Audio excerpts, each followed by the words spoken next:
Hello दोस्तों, welcome to my YouTube channel. दोस्तों, जैसे कि आपको पता है एसएससी जीडी के एग्ज़ाम्स का आंसर किया गया है, तो हमने ये एसएससी जीडी के कुछ बेस्ट क्वेश्चन लिए हैं। इसमें ये है हमारे पहले 10 क्वेश्चन।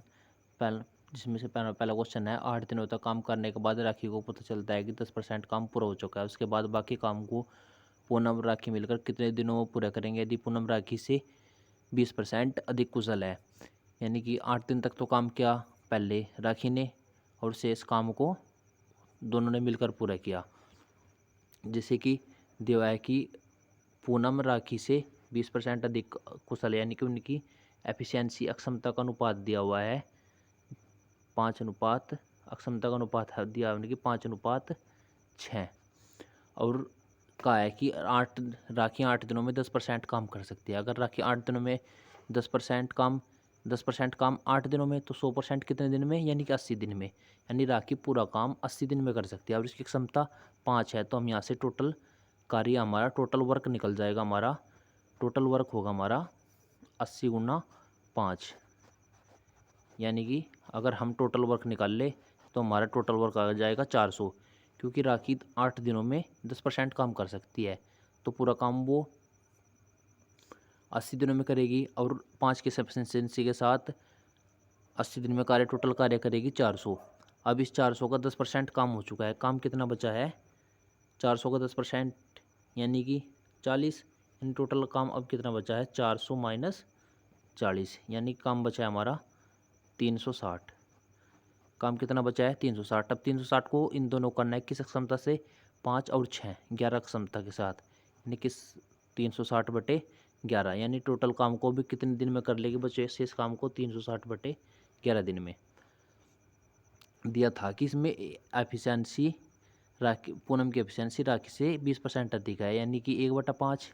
20% का फ्रैक्शन वैल्यू 1/5। अगर राखी की 5 है तो पूनम की 6। और राखी 10% काम 8 दिन में, तो पूरा काम 80 दिन में। 5 अक्षर में पूरा काम 400, यानी 400 में, और 400 का 10% तो हो चुका है, यानी 40 काम हो चुका। शेष काम बचे कितना? 360। 360 दोनों मिलकर करेंगे 5 और 6, 11 क्षमता के साथ 360/11 दिन में। देखते हैं अगला क्वेश्चन। हमारा अगला क्वेश्चन है, 9600 की राशि 20% वार्षिक दर पर अर्धवार्षिक उधार दी जा संयोजित उधार दी जाए तो 12 महीनों का ब्याज कितना होगा? यानी कि दर हमारी 80% वार्षिक दर, और जो अर्धवार्षिक संयोजित किया है, और 12 महीनों का ब्याज पूछा है। 12 महीने यानी कि 1 साल का। अगर दर वार्षिक हो और अर्धवार्षिक ब्याज संयोजित हो, तो अब सभी को पता है कि दर हमेशा आधी हो जाती है। दर क्या हो जाएगी हमारी? आधी, यानी कि 40% पर। और जी समय दुगना हो जाता है। समय कितना होगा हमारा टोटल होगा, समय होगा 1 साल का दुगना, यानी कि 2 ईयर्स। समय कितना होगा हमारा? 2 ईयर्स। अब 9600 की राशि पर 40% की दर से 2 साल का चक्रवृद्धि ब्याज हमको पूछा है। तो हम टोटल 1% ब्याज याद कर लेंगे, उससे टोटल कितना परसेंटेज ब्याज मिलेगा। उसके लिए सबको फॉर्मूला पता है कि हमारा फॉर्मूला है A+B प्लस A×B/100। हम इससे निकाल लेंगे कि टोटल हमारा टोटल कितना प्रतिशत हमको ब्याज मिलेगा। तो 40% प्लस 40 प्लस 40×40/100। 2 जीरो से 2 जीरो, 2 4 चौक 16, और 80 यानी कि कुल 96% ब्याज मिला। कुल कितना ब्याज मिलेगा? 96%। तो हम 9600 का 96% निकाल लेंगे। 9600 का 96% होगा हमारा 8640। तो हम निकाल भी सकते हैं। अगर हम निकाल ले कि 9600 का 96% कितना होगा? 9600 का 96%, तो 2 जीरो से 2 जीरो, अगर हम मल्टीप्लाई करेंगे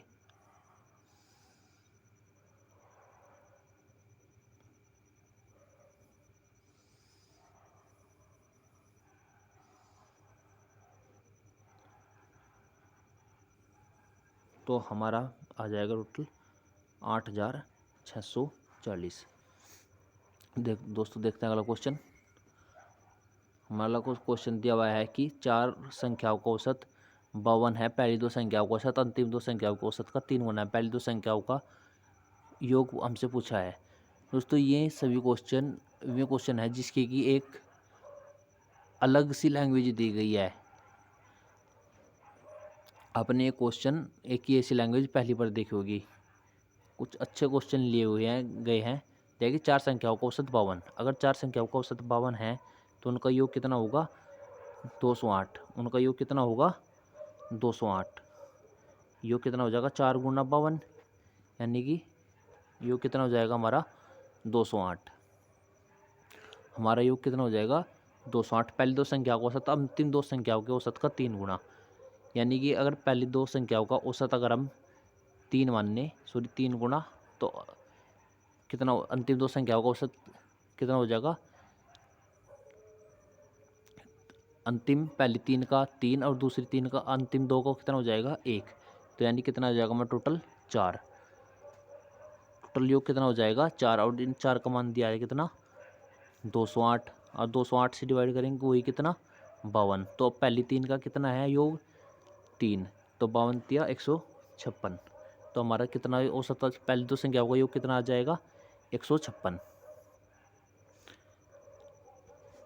अगला क्वेश्चन है क्रय मूल्य और विक्रय मूल्य के क्रय मूल्य और विक्रय मूल्य के बीच का अंतर 264 है। यदि लाभ 33% हो तो विक्रय मूल्य क्या है। देखिए क्रय मूल्य और विक्रय मूल्य का बीच का अंतर 264, यदि लाभ 33% है तो विक्रय मूल्य हमसे पूछा है। दोस्तों क्रय मूल्य और विक्रय मूल्य का अंतर ही तो हमारा लाभ या हानि प्रतिशत होता है, यानी कि 33% का मतलब क्वेश्चन में दिया है कि 264, 33% का मतलब ही 264 दिया हुआ है। और हमसे विक्रय मूल्य पूछा है, अगर विक्रय मूल्य है और लाभ 33% है तो विक्रय मूल्य कितना होगा, यानी कि वस्तु कितने में बेचेगी 133 में, तो हम 133 का मान निकाल लेंगे। ये 33 से कटेगा 8 बार और 8 के 133 में मल्टीप्लाई सीधा करके 164। दोस्तों समझो एक क्वेश्चन की बोल रहा है कि क्रय मूल्य और विक्रय मूल्य के बीच का अंतर 264, क्रय मूल्य और विक्रय मूल्य के बीच का अंतर 264 दिया है, और लाभ 33% है। लाभ हो या हानि हो, क्रय मूल्य और विक्रय मूल्य का अंतर के बीच का अंतर ही तो लाभ या हानि प्रतिशत होता है। तो यानी कि 33% का मतलब ही 264 दिया है। और हमसे विक्रय मूल्य पूछा है, विक्रय मूल्य तो 133% है, क्योंकि 133% के लाभ के साथ बेची गई है वस्तु, यानी 33% 264 का 33% का मान 264 और 133 कम से पूछा गया, तो कितना आ जाएगा 1064। दोस्तों अगर अच्छा लगा तो प्लीज़ शेयर एंड सब्सक्राइब। आइए देखते हैं अगला क्वेश्चन। हमारा अगला क्वेश्चन है सोनू एक काम को 125 दिनों में जबकि मोनू 250 दिनों में करता है। मोनू काम शुरू करता है और 75 दिनों बाद काम छोड़ देता है। शेष काम को सोनू कितने दिनों पूरे करेगा। अगर सोनू एक काम को 125 दिनों में और मोनू 250 दिनों में कर रहा है तो यानी कि उनकी अक्षमता का अनुपात आ जाएगा। तो अगर हम डेज की अक्षमताओं का अनुपात, अगर डेज का अनुपात देखें तो डेज का अनुपात आएगा 125 अनुपात 250, और एफिशिएंसी का अनुपात हमेशा उल्टा होता है। यानी एफिशिएंसी अगर हम 125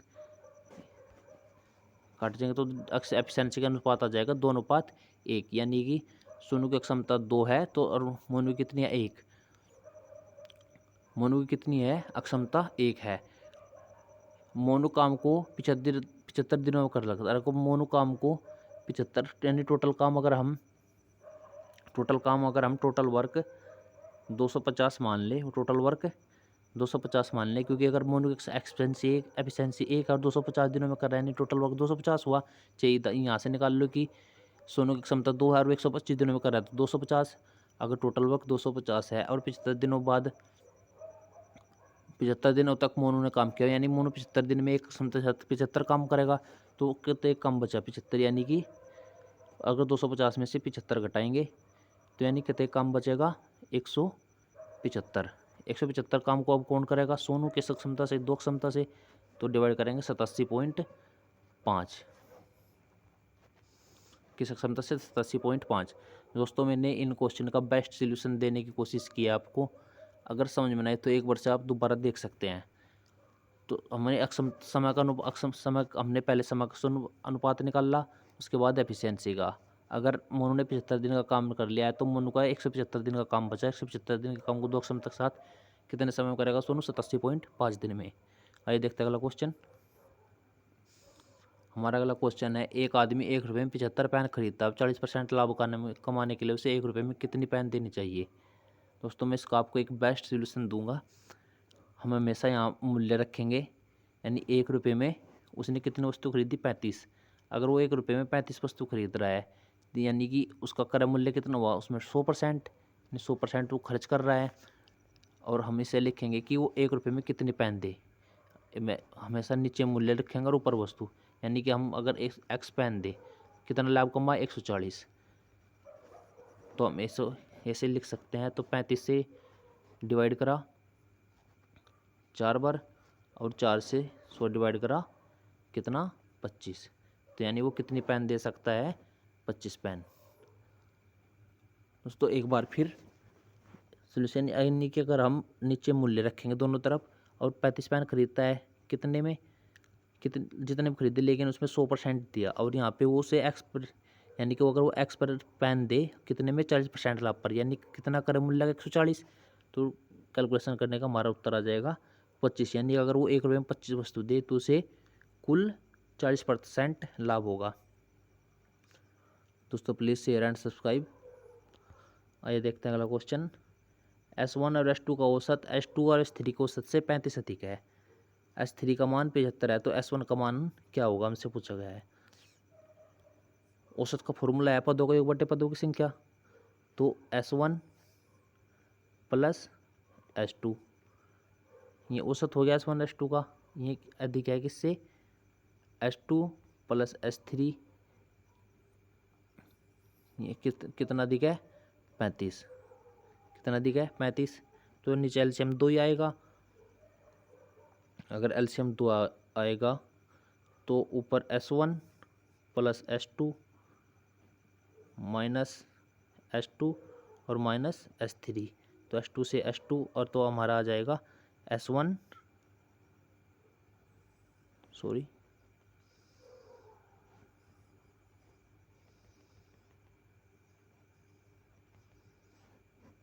S1 plus S2 minus S2 minus S3 बराबर कितना? 35। तो S2 से S2 और S1 माइनस S3 बराबर हो जाएगा 70। S1 माइनस S3 हो जाएगा हमारा बराबर के 70। और S3 का मान हमसे दिया हुआ है 75। S3 का मान कितना दिया है? 75। तो S1 माइनस 75 बराबर 70 और डी 75 जाके प्लस कर दो तो 70 और 75 145, यानी S1 का मान कितना होगा हमारा? 145। दोस्तों देखिए S1 और S2 का औसत, S2 और S3 का औसत से 35 अधिक है। S1 प्लस 2 बटे 2, यानी कि पदों का योग बटे पदों की संख्या माइनस पदों का योग बटे पदों की संख्या 2 बराबर 35। यहाँ से एलसीएम नीचे से 2 आ जाएगा तो S1 plus S2 minus S2 minus S3, S2 से S2 कट जाएगा तो S1 माइनस S3 आ जाएगा हमारा 35 दूनी 70 के बराबर। और S1 माइनस S3 70, तो S1 माइनस 75 बराबर 70, यानी कि S1 का मान आ जाएगा हमारा 145। आइए देखते हैं अगला क्वेश्चन। क्वेश्चन है कि एक कार ने अपने समय से 42 मिनट पहले चलना शुरू किया, लेकिन 10 किलोमीटर की दूर जाने के लिए उसे 10 किलोमीटर चाल कम करनी पड़ी। कार की सामान्य चाल हमसे पूछी गई है। कार की कौन सी चाल? सामान्य चाल हमसे पूछी गई है। तो एक फॉर्मूला है इसका हमारे पास कि डिस्टेंस बराबर x1 गुणा x2 बटे समय में डिफरेंस, स्पीड में डिफरेंस, यानी कि x1 x2 माइनस x2 गुणा टाइम डिफरेंस, गुणा टाइम डिफरेंस। हमसे ये एक फॉर्मूला है तो दूरी का, तो हम इसे लगाएंगे। दिया है कि कुल दूरी कितनी है? 210। कुल दूरी कितनी है? 210। अगर हम फॉर्मूला लगाए 210 बराबर, अगर हम पहली दूरी x माने और तो दूसरी चाल, पहली चाल x माने तो दूसरी चाल कितनी होगी हमारी? x minus 10। और अपोन स्पीड में डिफरेंस, स्पीड में डिफरेंस कितना 10 गुणा समय में डिफरेंस, समय में डिफरेंस हमेशा घंटे मिलेंगे तो ये नीचे का 60 हो जाएगा। तो कैलकुलेशन करेंगे, इसे 7 से काटेंगे 6 बार, 7 से काटेंगे 30 बार और 6 से ये 10 बार, तो 10 दशम 100 100 की 30 में, तो ये आ जाएगा हमारा 3000, 3000 बराबर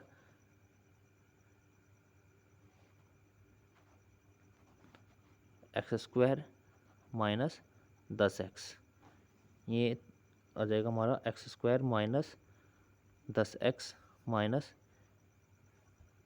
3000, x² माइनस 10x माइनस कितना 3000, यानी 3000 के से टुकड़े जिनका डिफरेंस कितना है 10, तुम 60 पंजे 300, 60 पंजे 3 यानी 6, यानी कि 60 50 की गुणा करके कितना जाएगा हमारा 3000, और हमारी सामान्य चाल आएगी हमारी निकल के 60, सामान्य चाल कितनी आएगी 60 किलोमीटर प्रति घंटा। उसमें फॉर्मूला हमारा दूरी बराबर पहली चाल गुणा दूसरी चाल बटे समय में ओस चाल में अंतर गुणा समय का डिफरेंस, हमें फॉर्मूला लगा के कैलकुलेशन करके मान आ जाएगा 60 किलोमीटर प्रति घंटा। ये देखते हैं अगला क्वेश्चन। हमारा अगला क्वेश्चन है R1 और R2 से R1 R2 से 13% कम है और R2 5600 से 50% अधिक है, तो R1 का मान क्या होगा, हमसे R1 का मान पूछा गया है। यानी कि अगर R1 R2 से 13% कम है, यानी कि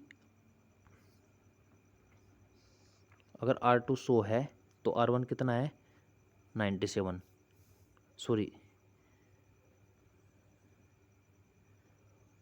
R2 कितना है 87। अब बोला गया है कि R2 5600 से 50% अधिक, 5600 से 50%, 5600 का 50%, हम 5600 का 50% निकाल लेंगे, 5600 का 50% कितना हुआ 5600, 56 पंजे 280, यानी कि 2800, यानी कि 5600 प्लस 2800 8400, यानी R2 कितना हुआ हमारा 8400, R2 कितना 8400, तो ये सवाल में कितना मानना है मैंने 100, तो 100 8400 के बराबर। और R2 कितना था, R1 हमारा था कितना 87, R1 कितना था हमारा, सॉरी ये R1 है, R1 कितना था हमारा 87, तो 2 जीरो से 2 जीरो और मल्टीप्लाई करेंगे 4 से 28, हम यूनिट डिजिट से, अगर हमारा ऑप्शन नंबर सी सही होगा, यानी 7308। दोस्तों बोला था कि R1 R2 से 13% कम आएगा, यानी R2 100 है तो R1 87, R2 5600 से 50% अधिक, 5600 से 50% अधिक यानी 5600 का 50% 2800, यानी 2800 से 5600 से 2800 अधिक यानी कि 8400, 100 बराबर 8400, 8700 का मान निकालेंगे 7308। दोस्तों सोल्यूशन अच्छा लग रहा हो तो प्लीज़ शेयर एंड सब्सक्राइब। आइए देखते हैं अगला क्वेश्चन। 5 संख्याओं में पहली 3 का औसत 80 और अंतिम 3 का औसत 92 है, तीसरी संख्या 51 है, तो सभी संख्याओं का औसत कितना है। पहली 3 का औसत कितना है 80, पहली 3 का औसत हमने पहली ABCD हमने 5 संख्या मानी ABCDE, तो पहली 3 का औसत ABC 80, तो पहली 3 का औसत योग कितना आ जाएगा 8 या 240, पहले 3 का योग कितना आ जाएगा 840। इसी प्रकार अंतिम 3 का यानी कि C plus D plus E का योग कितना आ जाएगा 92 276, 92 276, यानी 92 276। अगर तीसरी संख्या 51 है तो सभी संख्या को अगर यहाँ से हम C का मान, तीसरी संख्या यानी कि C, अगर C का मान निकाल ले तो यहाँ तो यहाँ A plus B plus C का बचेगा और यहाँ D प्लस E का बचेगा, तो 276, हम यहाँ से 276 माइनस 51 कर लेंगे, यानी कितना 224, कितना बचा हमारे पास, सॉरी 225, कितना बचा 225, यानी कि हमारे पास A plus B plus C, तो दोस्तों मैं इसे आगे लिख सकता हूँ, यानी कि हमारे पास अब स्कोर बचा, हमारे पास बचा A plus B plus C कितना 240 और C plus sorry D plus E बचा हमारे पास 225। तो हम सभी पाँचों का योग औसत निकालना है तो सभी पाँचों का योग निकाल लेंगे। तो सभी का योग कितना होगा 240 प्लस 225 यानी कि 665। यानी सभी का योग कितना होगा 665 और 5 से डिवाइड कर देंगे तो आ जाएगा हमारा 13 पंजे 65 और 133। तो सभी संख्याओं का औसत कितना जाएगा हमारा 133। तो सभी संख्याओं का औसत कितना जाएगा हमारा 100।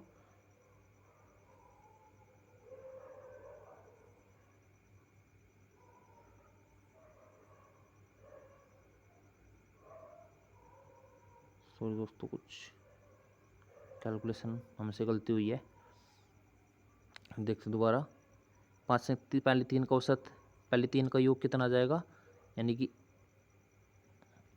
पहले 3 का योग कितना हो जाएगा हमारा ए प्लस बी प्लस सी 240 और अंतिम 3 सी प्लस डी प्लस ई का आ जाएगा हमारे पास 276।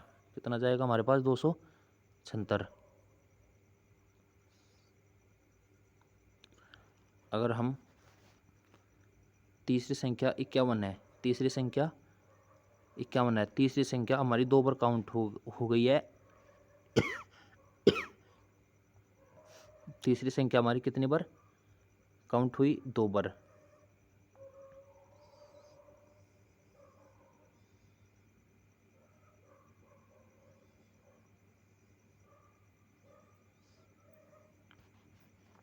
तो हम अगर यहाँ से सी को हटा ले, अगर यहाँ से सी को हटा ले तो यहाँ क्या बचेगा हमारा A plus B plus C plus D plus E. अगर हम यहाँ से हटा लेंगे तो हमारा बचेगा A plus C plus D plus E. 270 में से क्या कितना 225, 225 240 यानी कितना 465, 465 और इनका औसत निकाल लेंगे तो 5 से डिवाइड कर देंगे। 5 से डिवाइड कितना, यानी अगर 5 से डिवाइड करेंगे तो कितना बनेगा हमारा 9 पंजे 45 5 या 15। सॉरी दोस्तों पहले कैलकुलेशन मिस्टेक की वजह से तो हमारा ऑप्शन नंबर बी सही होगा। ये देखते हैं अगला क्वेश्चन। तो दोस्तों ये थे हमारे पहले 10 बेस्ट क्वेश्चन SSC GD के। अगर आपको अच्छे लगे हैं तो please share and subscribe my channel. मिलते हैं अगले क्वेश्चनों के साथ। धन्यवाद।